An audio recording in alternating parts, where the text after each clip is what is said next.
ఇంటి వద్దకే సంజీవని, రోగి చెంతకే ప్రపంచ స్థాయి వైద్యం అని చంద్రబాబు గారు చెబుతున్నారు. మరి జగన్ గారు చేసింది అదే కదా, అవునా కదా శేఖర్ గారు? ఇంటింటికి డాక్టర్ని పంపించింది జగన్ గారే కదా. సార్ కొమ్మినేని గారు, మీరు ఇప్పుడు మాట్లాడుతుంటే అదాని గురించి ఒక చిన్న పాయింట్ చెప్తాను సార్. నిన్న అదాని గురించి నిన్న మొన్న ఒక ఆర్టికల్ చదివాను సార్. టైమ్స్ ఆఫ్ ఇండియాకి ఇచ్చినటువంటి ఇంటర్వ్యూలో ఒక ఆర్టికల్ చదివాను sir. Slipper shot to this government sir. Adani పేరెత్తకపోవడానికి అదాని గారు టైమ్స్ ఆఫ్ ఇండియాలో వేసిన కథనం ఏదైతే స్లిప్పర్ షాట్ సార్, వ్యాసం రాశాడు కదా, వ్యాసం రాశాడు సార్. మొత్తం ఏదైతే సబ్సీ కేబుల్ మొత్తం వైఎస్ఆర్ కాంగ్రెస్ పార్టీ వల్ల వచ్చింది, డేటా సెంటర్ కి అడుగులు పడింది, డేటా సెంటర్ కోసం కృషి చేసింది వైఎస్ జగన్మోహన్ రెడ్డి గారి ప్రభుత్వం అని చెప్పేసి వ్యాసమే రాశాడు సార్ డైరెక్ట్ గా అదాని.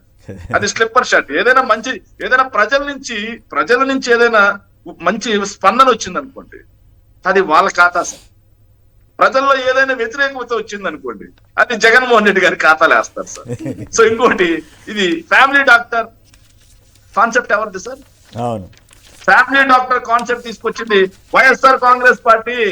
ఫ్యామిలీ డాక్టర్ కాన్సెప్ట్ ద్వారా రాష్ట్రంలో ఉన్నటువంటి ప్రతి ఫ్యామిలీ యొక్క హెల్త్ రిపోర్ట్స్ మొత్తం, హెల్త్ కు సంబంధించి మొత్తం రిపోర్ట్స్ మొత్తం భద్రపరిచింది వైఎస్ఆర్ కాంగ్రెస్ పార్టీ.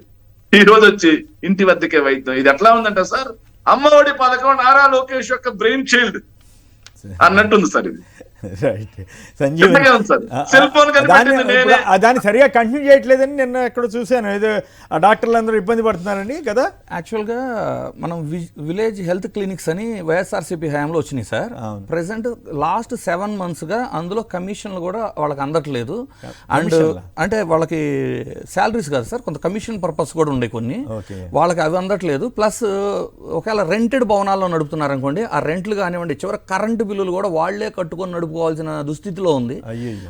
చాలా దారుణమైన పరిస్థితి. సంజీవని ఇంటికి తీసుకెళ్తాను స్టేట్మెంట్స్ అదే నేను అంటుంది. ఒక పక్కనేమో ఆల్రెడీ ఎస్టాబ్లిష్ అయిన ఒక వ్యవస్థని నిర్వీర్యం చేసి నాశనం చేస్తూ, ఇంకో పక్క పబ్లిసిటీ స్టంట్ ఏమో సంజీవని అసలు ఆరోగ్యం లేని ఎన్ని ఆస్తులు ఉన్నాయి అన్ని కౌంట్ కాదు, ఆరోగ్యమే మహాభాగ్యం అని స్టేట్మెంట్లు ఇస్తున్నారు. ఆల్రెడీ జగన్ గారి హయాంలో ఆరోగ్య సురక్ష ప్రోగ్రామ్ లో ప్రతి ఊరు వెళ్ళి ఆరోగ్య శిబిరాలు పెట్టి డయాగ్నోస్టిక్ టెస్టులు కూడా చేశారు సార్. ఇప్పుడు ఆ టెస్టులు రిపోర్ట్లు ఆన్లైన్ కి ఇచ్చే ప్రాసెస్ ఒకటి పెట్టేసి ఒక పెద్ద ప్రాజెక్ట్, ఒక పెద్ద అమౌంట్ కి ప్లాన్ చేసి ఉంటారు. దానికి వాళ్ళు ఏం చెబుతున్నారంటే మెడికల్ రికార్డ్స్ అన్ని కూడా ఆన్లైన్ చేసేస్తాం, డిజిటలైజ్ చేసేస్తామని. ఆల్రెడీ అది జరిగినాయి సార్. అంటే డయాగ్నోస్టిక్ టెస్టులు జరిగినాయి, వాళ్ళకి మెడిసిన్ జరిగింది. సచివాలయాల పేరు విజన్ యూనిట్లుగా మారుస్తున్నారు అన్నారు. మరి ఒక ప్రచారం అయితే మరి అఫీషియల్ గా పేపర్లో అయితే మార్చట్లేదని. Name changer sir, he is not game changer, he is name changer. Sanjeevani అని పెట్టేస్తే హెల్త్ కాన్సెప్ట్ ఇంటింటికి డాక్టర్ని పంపించే జగన్ గారి స్కీమే కదా అది. ఏమంటారు శేఖర్ గారు, చెప్పండి సంక్షిప్తంగా. ఇంద్రనీల్ గారు మాట అన్నారు సార్. సో ఏదైతే డిజిటలైజ్ పేరుతో పెద్ద అమౌంట్ కి ప్లాన్ వేశారండి సార్. మరి మొన్న అది ఏదైతే ఎన్నికల్లో హెల్ప్ చేసినటువంటి ఎన్ఆర్ఐలకి ఏ విధంగా లాభం చేయాలి సార్? మరి పాపం ఎన్ఆర్ఐ తెక్కించి చాలా మంది హెల్ప్ చేశారు కదా. ఇప్పుడు ఎన్ఆర్ఐ అంటే ఇప్పుడు రైల్వే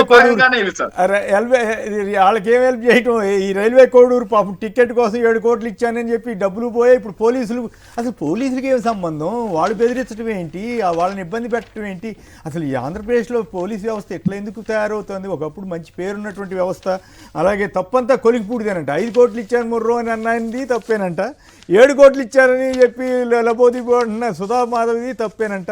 ఈ పరిస్థితి మీద అలాగే రాష్ట్ర పోటెత్తుతున్న లోటు ప్రమాదంలో రాష్ట్ర ఆర్థిక పరిస్థితిని ఎల్లో మీడియానే రాస్తూ ఉంది. మొన్నటిదాకా అదరహో జిఎస్టీ అదరహో బొదరహో అన్నారు, ఇప్పుడేమో జిఎస్టీ పేరు మీద సేవింగ్స్ సూపర్ మస్కా అని రాస్తున్నారు. ఇక ఎన్డీఏని తిరిగి గెలిపించాలని లోకేష్ గారు వెళ్ళారంట బీహార్. మరి జూబ్లీహిల్స్ ఎందుకు రాలేదో చంద్రబాబు గారు, పవన్ కళ్యాణ్ గారు, లోకేష్ గారు రాలేదు. మళ్ళీ బీహార్కి పవన్ కళ్యాణ్ గారు చంద్రబాబు గారిని పిలవలేదా, పిలిచినా వీళ్ళు వెళ్ళలేదా, లోకేష్ గారిని వాళ్ళు గుర్తిస్తున్నారా ఏంటి అన్న దాని మీద వీటన్నిటి మీద చర్చలోకి వెళ్దాం.